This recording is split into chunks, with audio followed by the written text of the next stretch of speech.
Welcome to the Team Engagement Podcast, where leaders of teams share their insights. We discuss 6 questions in 9 minutes because leaders know how to be concise.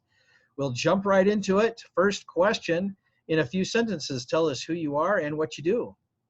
Hi, I'm Dennis Underwood. I am CEO of Crucible Incorporated, a career inventor, and we spend our time doing new things. Fantastic. Question number 2, what's the best thing about working with a team? So one of the issues when you have a great idea is actually putting it to practice and executing it. When you have a team and you're all on board with the same goal, a lot more can accomplish than you trying to stick it out alone and just not sleep for the next 3 months. It's a very good point. Question number 3. I hear from other leaders of teams that it can be a challenge to get team members engaged. What are your thoughts? So that's definitely a challenge from multiple angles. You really have to find out what the employee's goal is. If you can align their goals with your goals. Normally that's through some form of incentive, but that incentive, of course, bigger companies, normally they go right to money, right? Sometimes the money is the incentive. That's always the hardest to kind of nail down, right? Because there's always someone with more money, right? What I like to do is I like to find people who have the same vision, or if you can convince them that you really know what you're doing and that you really can go somewhere. It seems like the emotional investment is really what matters. And if you're trying to get to, it reminds me of Walt Disney, where I read a quote where after he had multiple successes with Cinderella or some of their cartoons, and he was saying that his team of excellent cartoonists didn't quite follow his vision for a while, right? So I remember he left a little quote and it said that at some point he said, I think these guys are starting to believe me that I know what I'm doing. And I was like, wow, it's already been like 4 movies, 4 blockbusters. And he finally felt that his team was coming along for the ride, so I always keep that in mind whenever I'm talking to my team and getting them motivated for my next crazy idea. Well, it's a great insight to get to each person's motivation and their alignment. So great comments. Question number 3, 4, whatever number we're up to. Question number 4, I think we're up to. What other piece of advice would you offer to team leaders? I think if you find someone who you just can tell, you just can't align with your vision and they have different vision, then, if you just can't get there and you can't connect the dots, go ahead and help them find a place, even though it's going to hurt in the short term. Help them find a place where they do really fit in, because I've tried multiple times to get people to be aligned.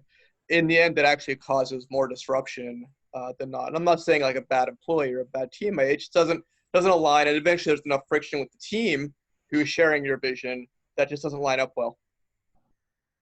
That's such a great observation. It's a difficult decision for a lot of leaders to make as far as when they need to kind of cut someone loose. And I like your approach of helping them find a better solution for them. But that is such a smart piece of advice, is to just remember, cut them loose when you need to cut them loose if they're not in alignment. So that's a great observation.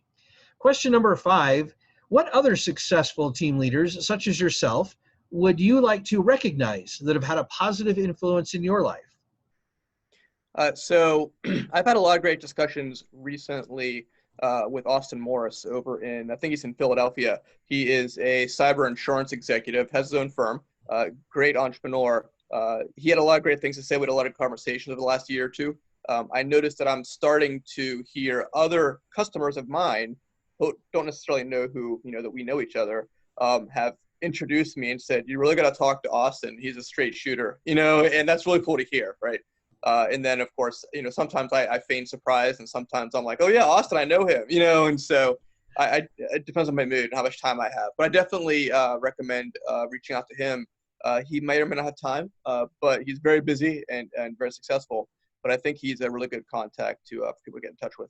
He certainly sounds like a great individual. Thank you for your recognition of him, and as well as your recommendation for the podcast. I appreciate that. Yeah. Question number 6, tell us about your first job. Nothing cyber at all, of course. So my first job was actually it's been a while. So it was a car wash where I washed cars and drove cars around for a dealership over in Pittsburgh. Of course, I'm back here at home finally in my hometown. after many years. But it was good motivation to stay in college and to keep my eye on the prize, so to speak. It was, of course, you're working in between class shifts out in the cold, and in the rain. And I did have a couple accidents while moving around cars, and so that was always exciting. It taught me I'm not going to be a race car driver, but but it was a fun job looking back. At the time it wasn't, but it was good to it paid the bills while I was working with your school. Well, it's always interesting because sometimes those first jobs, they may tell us what we want to do, but they may also tell us what we don't want to do. So, Right. Manual labor is okay. There's a place for it, but if you have if your skills are more white collar or math or something like that, like me, then it's better to chase that. that's right. Well, Dennis, thank you. And thank you for being on the podcast today. How can people find you? So I'm very active on LinkedIn. If you search for Dennis Underwood, you get me and you get a pharmaceutical executive, which looks nothing like me and is not a cyber guy, right? So I'm always on there. If I see a very serious discussion, I will try to say something a little bit off color, as in, humorous, and nothing will make my HR director kind of upset, but to try to lighten the mood a little bit. But I also love to share information and facts with users, because a highly educated, knowledgeable potential customer usually becomes a customer. Very good. Well, this is Sean Richards with the Team Engagement Podcast, where leaders of teams share their insights. For more ideas, you can find us on LinkedIn by searching Blue Sky Business Consulting. Thanks for joining us today. Have a great day.